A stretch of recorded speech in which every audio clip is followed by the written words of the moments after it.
There are some serious leadership models being unfolded in current events with the invasion of Ukraine. So despite any political preference, I want to discuss some observations of leadership I have seen on display from Ukrainian President Zelensky and Russian President Putin. This is the Leadership on the Rocks podcast, where we equip and empower leaders like you to thrive in and create harmony between your professional and personal lives. I'm your host, Bethany Reese, and in today's episode, we'll have a candid discussion about how you can learn from the leadership being displayed in Ukraine and how it will help you be a better leader in whatever situation you are currently facing.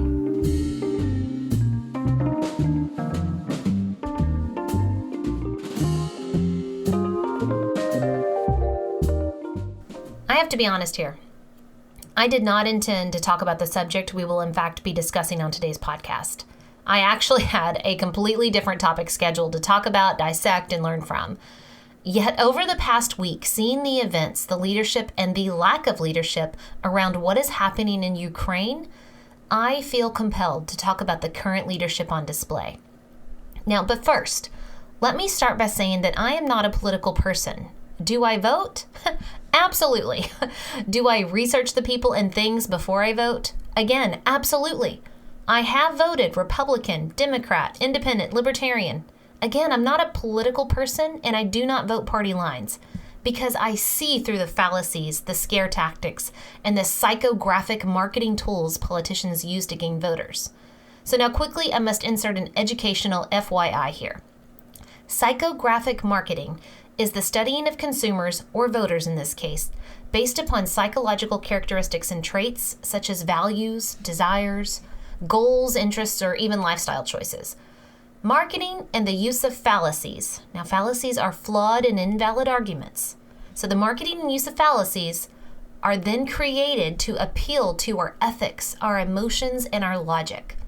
So in the show notes, I have 2 resources that you can click on to quickly learn about fallacies and the ethos, pathos, logos. Oh, by the way, which is what your kids are learning in persuasive writing units. Okay, now back to politics. In my opinion, politics is more of a business of power, money, and the art of persuasion, and way less about serving the people. So no matter how the voting chips fall when it comes to politics, I always lean on the words of Jesus in Mark 12:17. Render to Caesar the things that are Caesar's, and to God the things that are God's. So I will personally always follow God first, despite the laws of man. So I wanted to make sure that you understood my political background and really a lack of preference before we continue with this topic in the podcast. And if you choose to stop listening now, I understand, but I do hope you continue to listen. Because no matter how you vote or what you believe, there are some serious leadership models being unfolded in current events. So despite any political preference, I want to discuss some observations of leadership that I have seen on display and connect them to some current leadership situations you may be going through.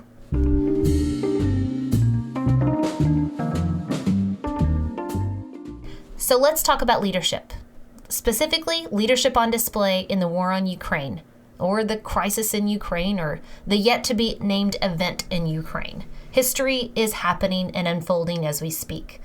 So I want to talk about some observations I've been making on the leadership styles of Ukrainian President Zelensky, who has been Ukrainian president since 2019, and the Russian President Putin, who is in his 4th term as Russian president. So we're going to discuss Zelensky's and Putin's leadership as it's reflected in 4 areas. The first area is power and influence. The second area is in relationships. The third area of communication. And the 4th area of position. Now, in case you've seen or haven't seen any news lately, let me kind of catch you up to speed. On Thursday, February 24th, 2022, Russia launched an invasion of Ukraine by sending troops from 3 different fronts and firing missiles to cripple the Ukrainian infrastructure. So that's what's going on. We're now in day 5 as of the recording of this podcast. So let's talk about the 2 different presidents and their leadership styles, and then we'll try to connect it to some things that you may be going through and what you can learn from both of these presidents and their leadership styles. So first, category number 1, power and influence.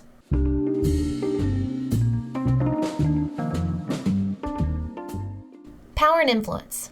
Let's start with the general oldest time question of what makes a leader. Now, when I taught a short class called GT Seminar at the junior high level, I would ask my students, what makes a leader? And they would always say power. Now, obviously, the point of my lesson was to open their minds to the fact that leadership was more about influence than just power, and that they themselves were leaders because they had influence on someone or something. But like my GT students, most people think that leadership is about power. So I want to dive deeper into the concept of leadership from a position of power, like the position of president. You see where I'm going with this? So the president of Ukraine and the president of Russia, let's talk about it from their, perspectives. Yes, leadership is influence, and influence can come from power, but there are several ways to influence using power. There's two. There is power over, and there is power with. So let me say that again. There is power over, and there is power with. So I want to discuss power over and power with, and I want to look at the seemingly unconnected yet very relevant source, business marketing. We're going to go back to business.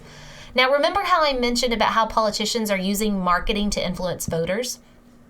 By learning more about marketing, we can actually get a glimpse into various kinds of leadership influence within the power over or the power with frameworks. So according to marketing guru Seth Godin in his book, This is Marketing, and I'm going to quote, "There's always an alpha dog in the pack, and every litter has a runt. Status roles determine who gets to eat first in the lion pack and who gets to drink first at the oasis. Status is our position in the hierarchy, and the status dynamic is always at work. The desire to change our status or to protect it drives almost everything we do." End quote. He then goes on to say that affiliation, or connection with, and dominion, or authority over, are different ways to measure status. So you see where I'm going with this. Status is about where you're at in the hierarchy, and you can be with affiliation, you're connecting with, or dominion, authority over. So now affiliation comes from the community. It is given from the community. It's connected with the community where you bring people in. Dominion comes from one person winning over one person losing. And whenever it comes to affiliation and dominion, it always matters how people measure status. So let's take the concept of power over, power with, affiliation, domination, how people measure it, and now let's talk about Zelensky and Putin. Before Zelensky was president, he was actually a comedian and an actor. Now, here's the thing you need to know about actors. Actors work hard to connect with their audience through their craft. As an actor, Zelensky created a sitcom show called Servant of the People. It was about a teacher speaking out against corrupt politicians, and that teacher actually ends up being president that then works to end corruption. As art often can imitate life, the real Ukrainian political party called Servant of the People was created in honor of that famous show, and Zelensky would then go on to run under the party and win the presidential election in 2019 by a landslide. That's a little bit of background about Zelensky. So now let's talk about him during this conflict with Russia. Zelensky's wartime speeches are all about affiliation, or connecting all people with the Ukrainian story and the fight for freedom. He helps bring affiliation by showcasing identification of who the Ukraine people are, the families that are free, and even says, "We are strong, we are Ukrainians," he said in one of his most recent speeches that he gave while he was wearing a t-shirt and showing a several-day-old beard on his war-torn face. Zelensky uses his power to be with his people and with others. So now let's look at Putin. Before Putin was president, he was a member of the KGB, the security agency for the Soviet Union, and in 1991 he moved into serving in the now democratic Russian government in various local and staffed positions, but was covered in various scandals. From economic dishonesty in reporting exportation prices of metal to plagiarism accusations concerning his dissertation in economics. And then by 1999, he became the prime minister and would later go on to serve 4 terms as president, with another stint as prime minister in between his second and third, due to the Russian constitution barring a 3rd consecutive term. But now let's kind of move forward. As president, Putin has been linked to many dictator-like behaviors. His last two presidential elections had claims and protests concerning fraud and vote rigging. Need I mention our own election and Russian mixing in of that, or the claims anyway. Any politicians or people of influence in position to Putin have been murdered, poisoned, and jailed. According to a BBC article released on March 1st of 2022, Russian people are being arrested for speaking against Putin's party line. Policies and decrees have been passed to protect Putin from investigation and to allow him to remain in power. Now, to drive the point home of Putin's desire for dominance and dominion over others, he has been known to make all world leaders wait on his arrival. There is never a common timetable when one is meeting with Putin. It's always on his timetable. Putin uses his power to be over his people and over others. So now let's talk about something you may experience. As you move into a title that brings more power and authority, you should always consider where you're leading from. Power over or power with? Are you acting as though you're better than people you lead? Are you acting as though you're one of the people you lead? Where are you leading from is a telltale sign of what kind of positive impact your leadership will have on those around you. Zelensky is inspiring not only his nation, but an entire world. Putin is isolating his country, and if not careful, will become the catalyst for World War III.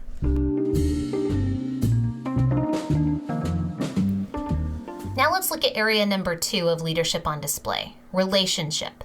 How do leaders connect with those they influence? Connection is often brought about by people being able to identify or relate to one another. And for this to happen, there must be a connection of emotion. But emotion alone can't cement a bond between one leading and those being led. There is an intelligence about it, an emotional intelligence. The more emotional intelligence a leader has, the more he or she can connect with those that they are trying to lead. Now, according to a Psychology Today article, emotional intelligence refers to the ability to identify and manage not only one's emotions, but the emotions of others. Now, according to Daniel Goleman, an American psychologist who helped to kind of popularize the emotional intelligence term, he said there's 5 keys to it. There's self-awareness, where you always know how you feel and how your emotions affect other people. You have a clear picture of your own strengths and weaknesses. Second, there's self-regulation. You're having self-control, so you're not rushed or manipulated into compulsive behaviors and decisions. Third is motivation. You know how to work towards goals and have high standards for quality work. Fourth is empathy. You have the ability to put yourself in someone else's situation. And then fifth is social skills. You're a great communicator, whether it's good or bad news. So now let's look at emotional intelligence and relationship and connection and how Zelensky and Putin are doing. So Zelensky, he's shown all 5 key elements for the past 5 days as of the timing of this recording and podcast, where he is working to unite all Ukrainians in resisting Russian advancement into their country. Time and time again, Zelensky's videos on social media have shown him calm but stern. That's self-awareness. Asking for specific and targeted support from others. That's self-regulation. Working to unite Ukrainians to fight. That's motivation. Sharing the heartbreaking effects of the Russian invasion on civilians and children. Empathy. And then sharing real-time information with his people. That's social skills and communication skills. Even people that did not vote for him as president are commenting on how well he is leading their country through the invasion. But not only has he rallied his own country, but the many, many countries around the world who are showing support for this new president. On the day of the invasion, Zelensky called on every able Ukrainian who was able to join the military and called on veterans to come forward to fight. As a result of his relationship with his people, they have responded in kind, joining in the efforts, picking up arms, making the Molotov cocktails to resist Russian forces. Okay, so now let's look at Putin.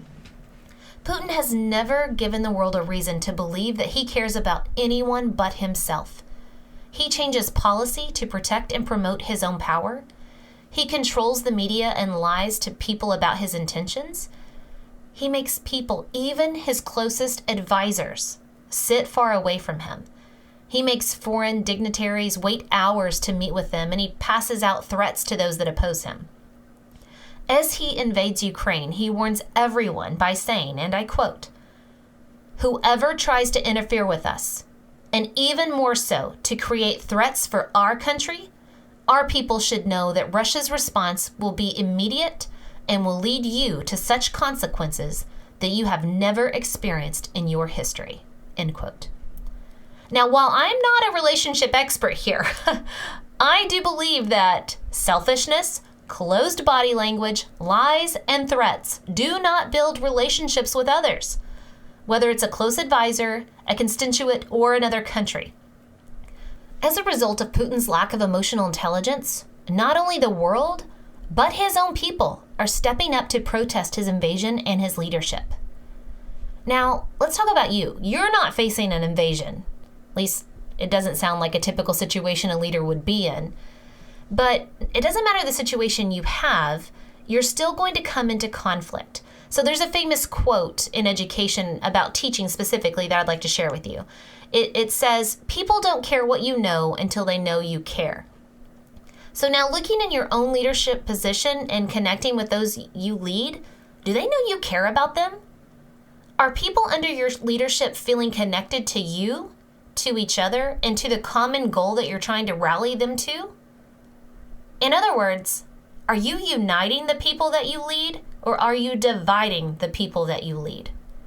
I strongly, strongly encourage you to study up on emotional intelligence and then assess where you need to grow in that skill set. It makes a huge difference.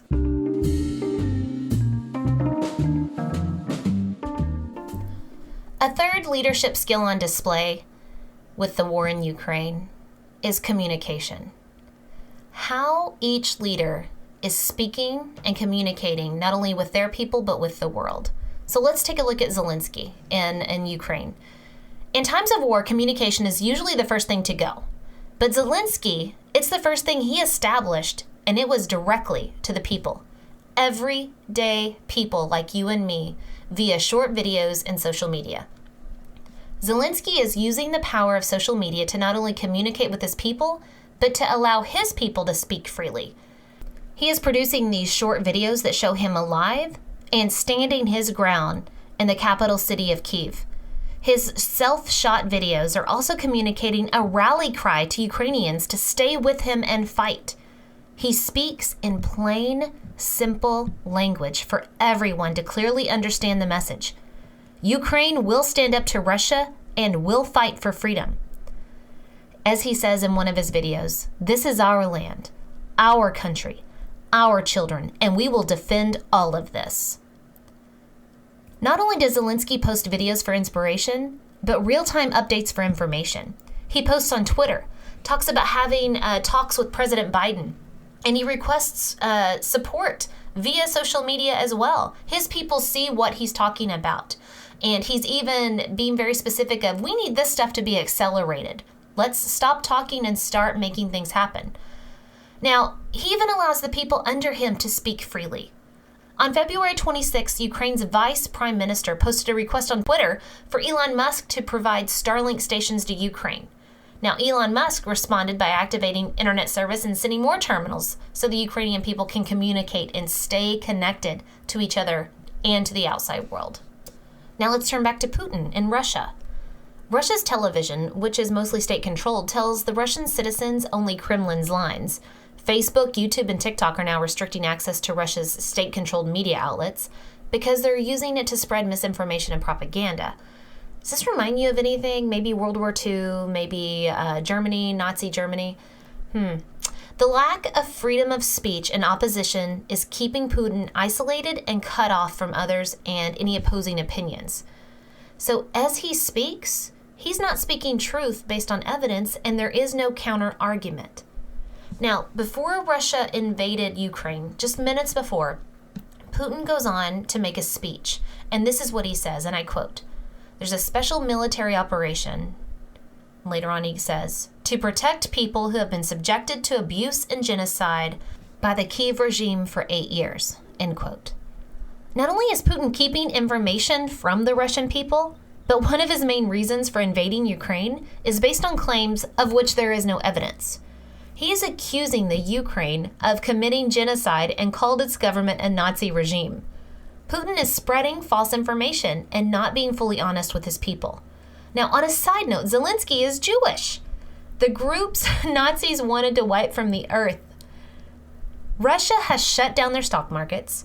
Russia and most of Europe have closed pockets of airspace as well as flights in or out of the different countries or from different countries. And while the U.S. has been talking about economic sanctions for weeks, the Russian people have stayed uninformed and unprepared of how they would be affected by Putin's war. Russians' savings are being wiped out. They can no longer use their Western technology, based funds like Google or Apple Pay. And now there's claims that the shutdowns were without advanced warning, so citizens couldn't prepare. So now let's turn and think about your own situation that you can go through with communication.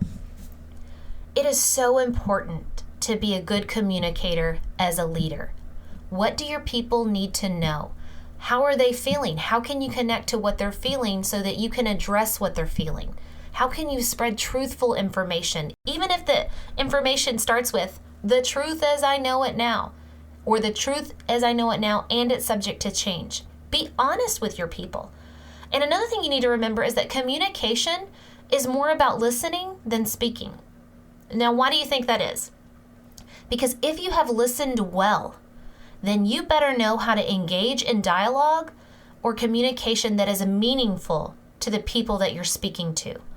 Thus, when you do speak, your message is actually received and internalized by the listener. So I ask you with your communication, are you clear? Are you specific? Do people get your message when you talk? Or do you find yourself having to explain and re-explain again and again and again? Are you listening to the situations, the needs, and the ideas of others? Now, I absolutely love this. My one of my best friends and current assistant principal at a high school sent me a quote the other day from Andy Stanley, who's a pastor and author. And the quote said, quote, "Leaders who don't listen will eventually be surrounded by people who have nothing to say," end quote. In other words, how well you listen will either foster or kill communication and dialogue between you and those you lead. So now I ask you to reflect on how your meetings and your conversations go. Are people open to sharing ideas with you, even if they challenge yours? Or are they silent? And you always sit there and everybody agrees and it's groupthink. No one ever speaks up. They just say, oh, that's a great idea, yes. That is not good communication for a leader, and you need to work to avoid that. Make it a safe place where people can share information.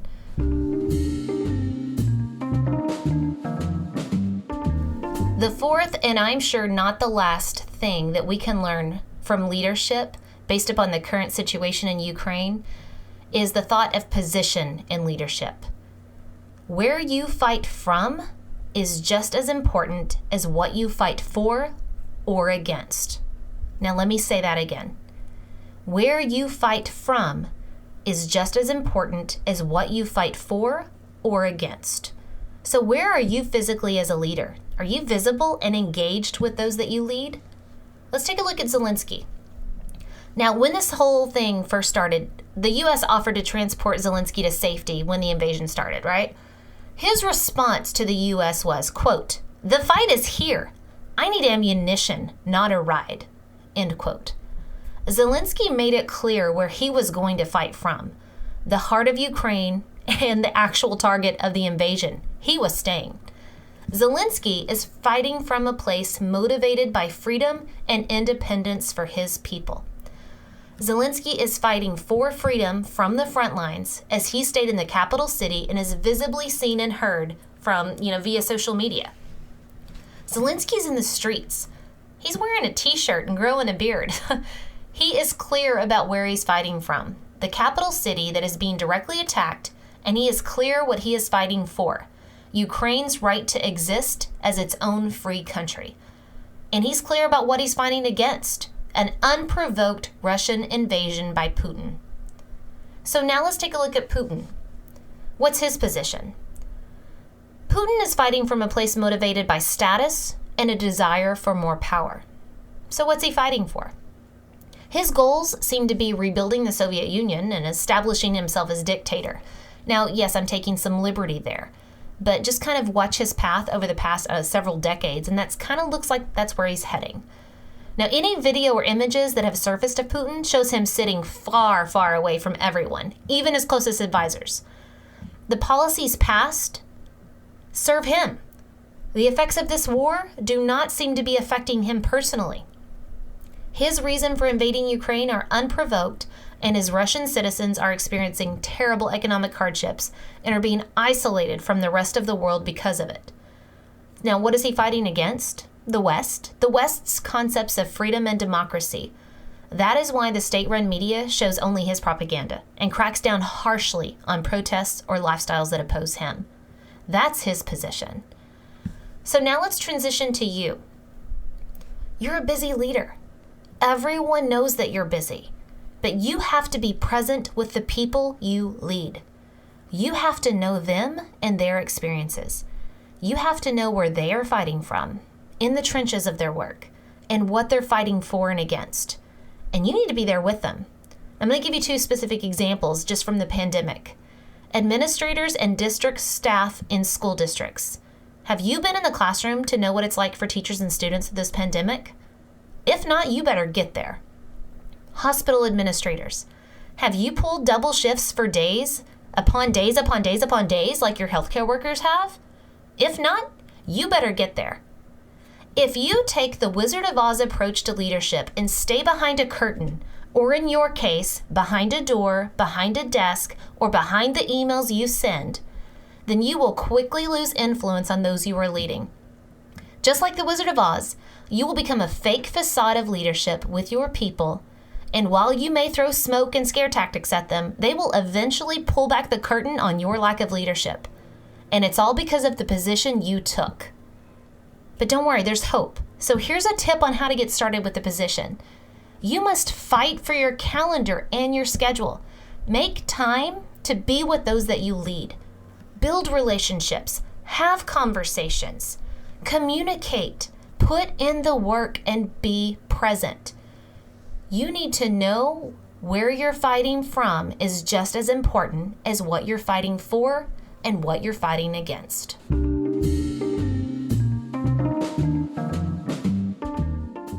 I want to end this podcast on leadership by, recognizing the elephant in the room. There is spin and propaganda in everything we do, and even in this podcast, in U.S. news media, in the articles we read online. I get that. There's propaganda everywhere. And so I really want you to stick close to the intent of this podcast, which is looking at the various leadership styles of 2 leaders based upon the information that is coming out. Because the Ukrainian people, they're not living normal lives. So many of them are bunkered in subways or in basements. How do you think they're getting their news? They're getting it from social media. And people are posting and able to post their own videos so we can kind of get a glimpse into what it's like over there. This is really the first war where social media is coming into play hugely to get information out to the world about what's really happening. So I really want you to think about the intent of this podcast again, about the focus on leadership, looking through the eyes of 2 people in massive power as presidents of their countries and how they are leading differently. And I also just want to remind you that I'm not an extremely political person, but in watching what is happening in Ukraine, my heart hurts. It hurts so bad for the people of Ukraine and what they're experiencing. But my mind is going 90-0 in watching the leadership of these 2 countries. And I know I didn't specifically get into the leadership of the United States or any other country. That's for a whole different podcast. But just in looking in the 2 active people involved in this war on Ukraine, there are 4 areas that are clearly different in their leadership. Area number 1 was power and influence. Zelensky has power with his people. Putin has power over his people. The second area is relationships. Zelensky has relationships with Ukrainians. Putin does not have a relationship, hardly even with his closest advisors. Third is communication. Zelensky is constantly communicating to his people and to the world about what's going on, what do they need, and he's showing all kinds of emotional intelligence in that. Putin, he's got media-controlled speeches that gives misinformation, it isn't clear, and it's filled with propaganda of untruths. And the fourth thing is the position. Zelensky is fighting from the trenches, from the areas being attacked. He knows where he's fighting from and what he's fighting for and what he's fighting against. Putin, on the other hand, is isolated, away from everyone in the Kremlin, and he's only fighting for himself. That is his only position. So as you watch the news, as you watch this historical event unfold, always look for lessons in leadership and always try to connect it to what you're going through. And think about your own leadership in those situations. Again, you're not leading people through an invasion, at least I hope you're not, but you are leading people through conflict. You are trying to unite people behind a common goal or cause. So how can you have power with, build relationships, communicate clearly, and be intentional in the position of where you're fighting from? Thank you so much for joining me on this impromptu podcast on lessons learned from leadership in the current situation in Ukraine. God bless.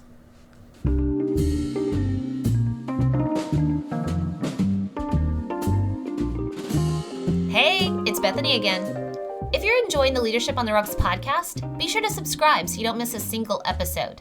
Also, if you feel like this podcast is helpful, will you do me a favor and share it with your friends, family, coworkers, or anybody else who's trying to grow in leadership but also wants that harmony between work and home? Thanks, and I'll see you next week. And remember, the most important rock you can build your life and leadership on is the rock of Jesus Christ. Today's Bible verse comes from 2 Timothy 2:15. Do your best to present yourself to God as one approved, a worker who does not need to be ashamed and who correctly handles the word of truth.